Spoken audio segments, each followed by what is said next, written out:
नमस्कार मेरे प्रिय भाइयों बहनों। आज का जो स्वाध्याय का विषय है वह है न स्वर्गो न रसातल। स्वर्ग और नरक का कोई अस्तित्व नहीं है।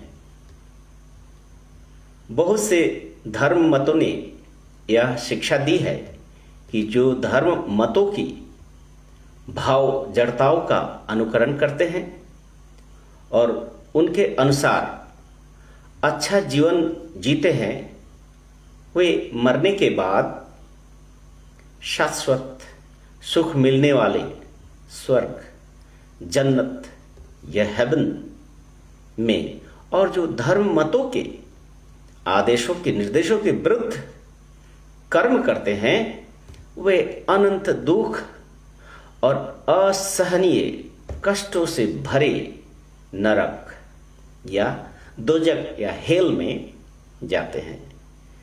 यह स्वर्ग नरक की धारणा पंडितों द्वारा प्राचीन काल के लोगों के मन में धर्मशास्त्रों के दिशा निर्देशों के पालन के लिए बहाने और उसके विपरीत आचरण करने वालों के लिए भय पैदा करने के लिए की गई थी।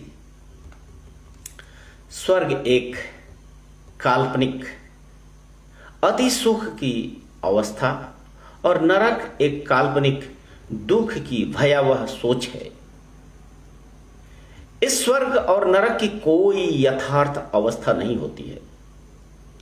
सामान्य मनुष्य के भीतर अंधविश्वास और भावजड़ता के द्वारा स्वर्ग का लोभ और नरक का भय दिखाकर शाश्वत काल तक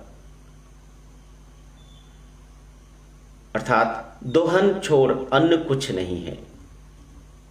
मनुष्य कर्म फल का भोग इस मृत्युलोक अथवा जगत में अपने शरीर रूपी जन्म के माध्यम से करता है। मृत्यु के बाद क्योंकि शरीर नहीं रहता, इसलिए सुख दुख भोग की अनुभूति भी जीव नहीं करता। इसलिए मरणोपरांत स्वर्ग और नरक अथवा रसातल एक मनोकल्पित कल्पना छोड़ अन्य कुछ नहीं है। न स्वर्गो न रसातल, इस सूत्र में मनुष्य मात्र को स्वर्ग और नरक के भावजड़ता से मुक्त करने का प्रयास किया गया है। वास्तव में स्वर्ग व नरक हमारे मन में ही स्थित है। कुकर्म की प्रतिक्रिया स्वरूप जो दुख हम पाते हैं और सुकर्म के फलस्वरूप जो सुख पाते हैं वही क्रमशः नरक और स्वर्ग है। ईसा मसीह ने शिक्षा दी थी कि जैसा बोगे वैसा काटोगे, और उन दिनों कर्म और पुनर्जन्म का सिद्धांत सामान्यतः स्वीकृत था। किंतु उनकी मृत्यु के कई सौ वर्षों बाद चर्च में धर्म गुरुओं की एक सभा कंस्टेंटिनोपुल में हुई और उन लोगों ने यह निर्णय किया कि आगे चलकर अब से पुनर्जन्म के सिद्धांत का प्रतिपादन चर्च नहीं करेगा, क्योंकि पुनर्जन्म में विश्वास करने से इस जीवन में पूर्णता प्राप्त करने या चर्च के उपदेशों का पालन करने की अनिवार्यता नहीं रह जाएगी। वे अगले जन्म के लिए यह काम स्थगित कर देंगे।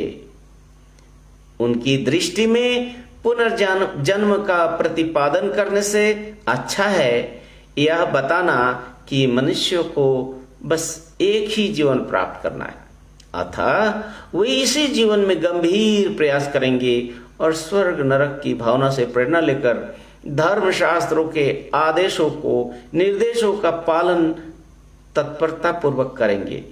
उसी समय से चर्चों ने स्वर्ग नरक की भाव जड़ता का प्रचार करना प्रारंभ कर दिया। स्वर्ग व नरक है क्या? कुछ लोग जो भूखे थे, एक भोज में बैठे, उन सब के हाथों को लकड़ियों में बांध दिया गया, जिससे वे अपने हाथों को मोड़ नहीं सकते थे और हाथ मुंह तक पहुंच नहीं सकते थे। कुछ ने अथक प्रयास किया कि वे भोज्य पदार्थ खा सकें, किंतु असफल रहे। वे क्रमशः निराश होते गए, उनकी भूख बढ़ती गई। अन्य लोगों ने अपने सीधे बंधे हाथों से भोज्य पदार्थ दूसरों को खिलाना प्रारंभ किया। वे जो स्वयं भोजन करने का असफल प्रयास करते रहे, वे नरकवासी थे, और वे जो दूसरों को खिलाने के क्रम में स्वयं भी भोज्य पदार्थ खा सके, वे स्वर्ग में थे।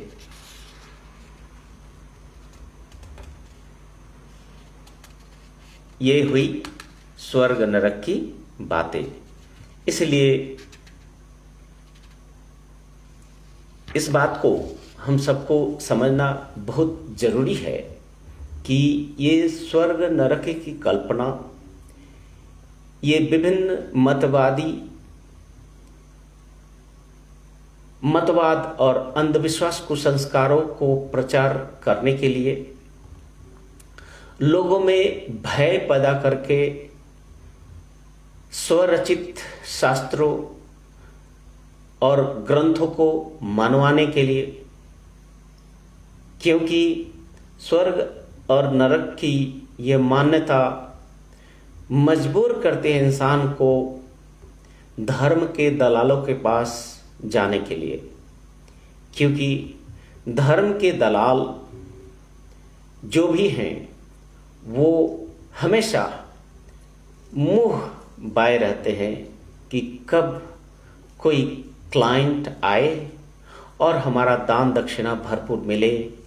बिना काम किए, बिना कोई प्रयास किए, बिना मेहनत किए दूसरों के कमाई पर जीने वाले ये दलाल सब हैं।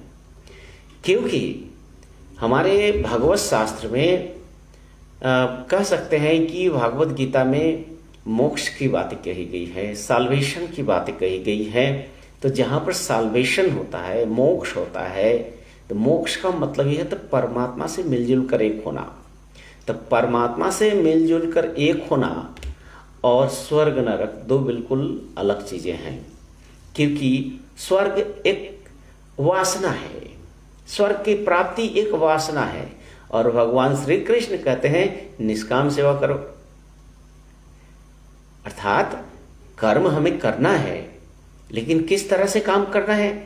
हर तरह का कर्म करना है, लेकिन सभी कर्म को ब्रह्म का भाव लेकर, ईश्वर भाव लेकर, नर में नारायण, खंड में अखंड, जड़ में चेतन की भावना लेकर कर्म करना है और कर्म फल को त्याग करना है। सब कर्म को ब्रह्म में ही अब नियोजित करने, समर्पित करना है। तो सबसे पहले फल आकांक्षा त्याग, सभी कर्मों को परमात्मा के श्री चरणों में समर्पित कर देना, ये सारे भगवत गीता का शिक्षा है। तो इस तरह की मनोभाव, निष्काम कर्म का मनोभाव मनुष्य को लालसा नहीं जगाता है, लेकिन सकाम अर्थात कोई वासना, कोई चिंता, कोई इच्छा की पूर्ति लेकर अगर ईश्वर की साधना करते हैं तो ये क्या होता है?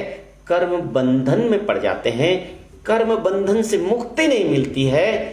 और आध्यात्मिक साधना का उद्देश्य है प्रकृति के सारे बंधनों को तोड़कर परमात्मिक चरणों में अपना स्थान ग्रहण करना, और वो आनंद स्वरूप अवस्था है। आनंद का जो अवस्था है सुख और दुख से परे है। सुख जागतिक जो है वस्तुओं से जो एक क्षणिक संतुष्टि मिलती है उसे सुख कहते हैं, और दुख क्या है? इस जागतिक वस्तु को प्राप्त नहीं करने के कारण जो एक क्षणिक कष्ट होता है उसे दुख कहते हैं, किंतु आध्यात्मिकता इस सुख और दुख के परे आनंद स्वरूप अवस्था है। आनंद का मतलब ही होता है अवेदनीयम अवस्था, न सुखम न दुखम, वो आनंद का अवस्था है। अर्थात सुख जब है, मानसिक संतुलन जब परमानेंट चिरस्थायी हो जाता है, उसी को आनंद कहा जाता है। आनंद ब्रह्मणो न विवेति कुतश्चन, अर्थात स्वयं परमात्मा ही आनंद स्वरूप है, कहीं और नहीं है। इसलिए स्वर्ग नरक की कल्पना करके और उस तरफ अपनी मानसिक प्रक्रियाओं को और मानसिकताओं को बढ़ा देना, इसका मतलब ये हुआ कि पाप पुण्य का जो बोझ है, ये ढोते ढोते इंसान थक जाते हैं। आखिर जीवन के अंतक्षण में फ्रस्ट्रेशन के अलावा कुछ नहीं मिलता है। इसलिए जीवन का उद्देश्य ही है इसी जीवन में साधना करके, कठोर साधना करके, साधना के आध्यात्मिक जितने नियम श्रृंखला है उसको अनुकरण करके परमात्मा को अनुभव करना, अर्थात आत्मज्ञानम विदुर्ज्ञानम, आत्मज्ञान को प्राप्त करना, यही है एकमात्र धर्म का लक्ष्य, यही है अध्यात्म का लक्ष्य। और स्वर्ग नरक की यह कल्पना एक भ्रांति मूलक रास्ता है जो हजारों साल से इस स्वर्ग नरक का प्रलोभन और डर दिखाकर मनुष्य को शोषण ही किया है। इसीलिए जगिए हे भागवत धर्म प्रेमियों, ए ईश्वर प्रेमियों, मनुष्यों, इस अंधविश्वास कुसंस्कार के जंजीर को तोड़िए, फेंकिए और विशुद्ध आध्यात्मिक चेतना में प्रतिष्ठित होकर उस परम पिता परम ब्रह्म के जो आनंद स्वरूप का आनंद ले। धन्यवाद, नमस्कार।